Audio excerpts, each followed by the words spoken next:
Matt, to start with, I guess that opportunity to play Wales back-to-back, just what's sort of energy been around the camp as you sort of experience a new country, new competition, and that chance to right the wrongs from last week? Yeah, the energy's been really positive so far this week. Coming into Cape Town, that big excitement of being in a new part of the world, what's to come in the next few weeks playing new teams. But I think definitely a huge positive for us having Wales back-to-back first up for the competition. Obviously not the result we wanted last week, but through our review process, we've identified so many opportunities that we kind of left out there last week, and identified some really key areas that we can improve to come away with a different result this week. After the game last week, you were saying that result was on you. Like that review, going through that process, was that sort of heightened just how much sort of a lot of mistakes were sort of unforced and stuff, which can be sort of an easy tweak in your eyes? Yeah, definitely. A lot of unforced errors, handling issues, passing additional passes that we didn't need to. And I think the other one comes down to discipline was huge for us last week. So when you look at it, although not perfect, those areas are pretty easy to fix and pretty simple to fix if we all come out with the right mindset and work hard to do it, which I think shows a big positive that we're not looking at an issue with our structure or our detail or our game plan. If we can shore up those smaller elements of the game, it should be a very different sort of outcome. One of the strengths out of that game was that scrum. Is that something that you look to sort of target a bit more, particularly when you're weighing up your options for penalty, sort of close to the line, try and sort of use that power? Yeah, definitely. And as a second rower, it's one that you really like to talk about. But in our pack and in the Wallaroos group, we're getting really excited and getting really proud of how our scrum is faring on the international field. So it's one that we've definitely continued to work on this week, and we hope pays our favour this coming game tomorrow as well. But for us, the focus this week has been on our maul defence and making sure that that's a strength for us coming into the game tomorrow as well. Maul defence has been sort of killer heels on a lot of Australian sides. Who in particular is sort of taking charge of that from a coaching perspective, and what tweaks can you realistically make within 7 days? Yeah, so Sam Needs, our forwards coach, has been really good and really clear on the detail he wants around that area.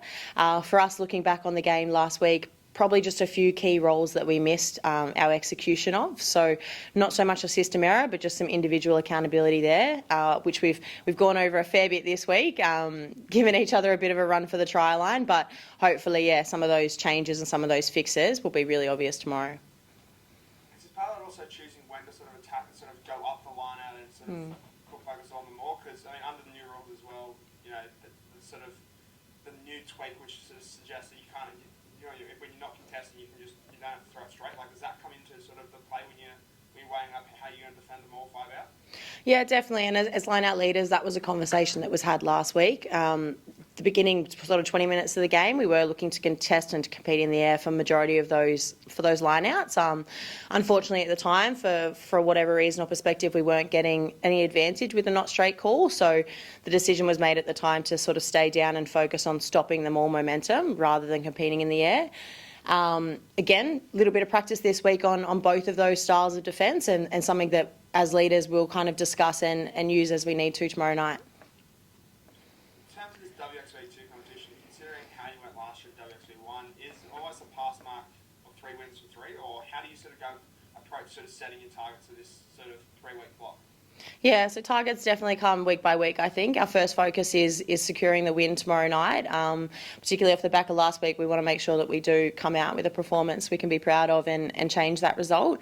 But definitely for us, we're looking really positive for this tournament, and our goals is to come away with 3 from 3 and kind of make that mark of where we feel that we want to be in sort of the global stage and where we think we deserve to be.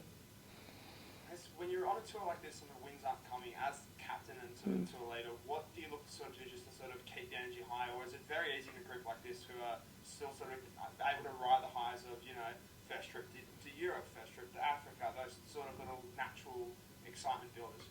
Yeah, we've actually been really fortunate with the group of girls we have this year.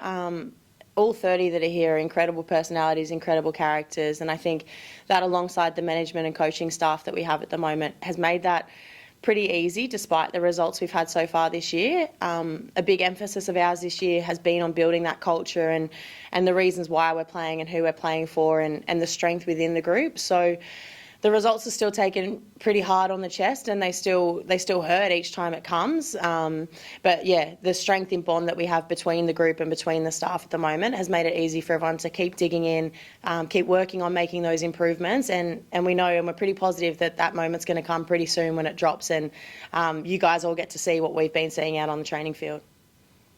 I guess there's sort of bang in the middle of honestly from 4 games straight against Northern Hemisphere opposition. You know, it's a rare sort of block like this for your side. Just from a sort of second round perspective, how much do you just get out of just constantly testing yourself against Northern Hemisphere opposition? Like, I know you had a taste of it sort of at Clubland, but what does it sort of mean just to get that sort of one step up internationally? Yeah, I think it's really important, particularly looking forward to World Cup next year. I think the more we can play teams other than New Zealand, teams that play a different style, stronger set piece. Looking at South Africa, we haven't played them in a long while. So if we can build that exposure to different styles of play, different strengths of the game, I think it's going to help us to grow, help us to build our skills across the board, and yeah, hopefully help our performance when it comes into World Cup next year. Next on personal level, sort of reaching that 30 cap mark as well. I think you're This week? behind all this, is that right now? Just what does that sort of mean to you when you reflect on just how far they've come? I guess how many you've been able to sort of bank over the last 18 to 24 months, such as the run that's been that sort of always been on.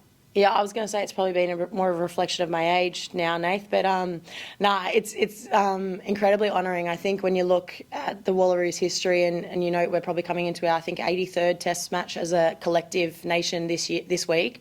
To be able to say potentially getting on the field for my 30th it's really honouring and really exciting. I think looking back at the last few years, it's been an absolute whirlwind and one I wouldn't expect, but with the run I've had and to be fortunate to be out on the field for a lot of those games over the last sort of 6 years, 5-6 years is, it's pretty special, and it's something that I'm really excited for, and I hope that it's just a start and we have plenty of girls hitting that 30, 50, 100 mark over the next coming years as our game numbers increase.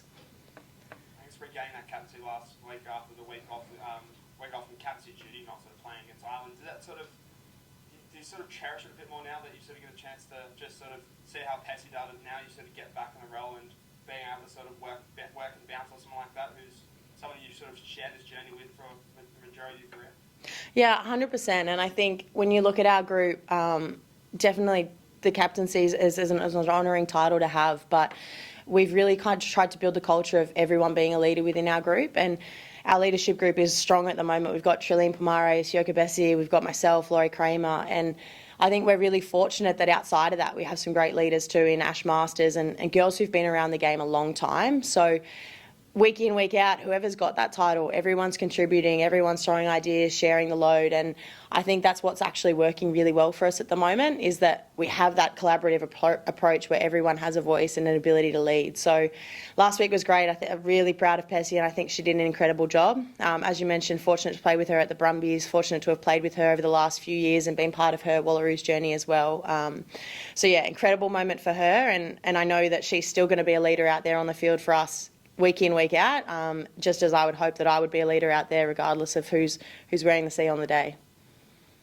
Awesome. And just final one from me, like you look towards sort of England and I guess players even still to come back to the Wallaroos side, you think of Andy Chancellor, Pat the Duck, Caricature, that sort of has opened the opportunity for girls like Taboo, Pessi to start a bit more within that sort of back row and forward pack. I'm just wondering, this sort of extended exposure, how do you think this is going to help build the depth and sort of build the quality, so by the time you're hitting sort of August and September, you have a really solid group to pick for, and it's going to be an incredibly tough sort of task for Joe to narrow down.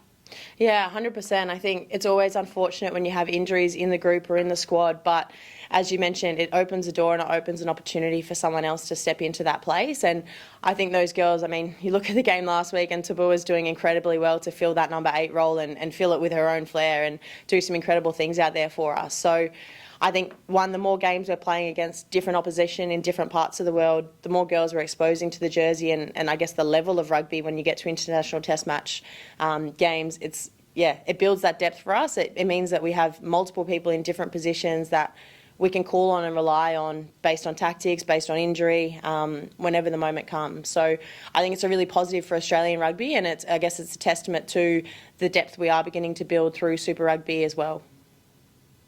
Great. Well, for me, thank you very much. Thank you.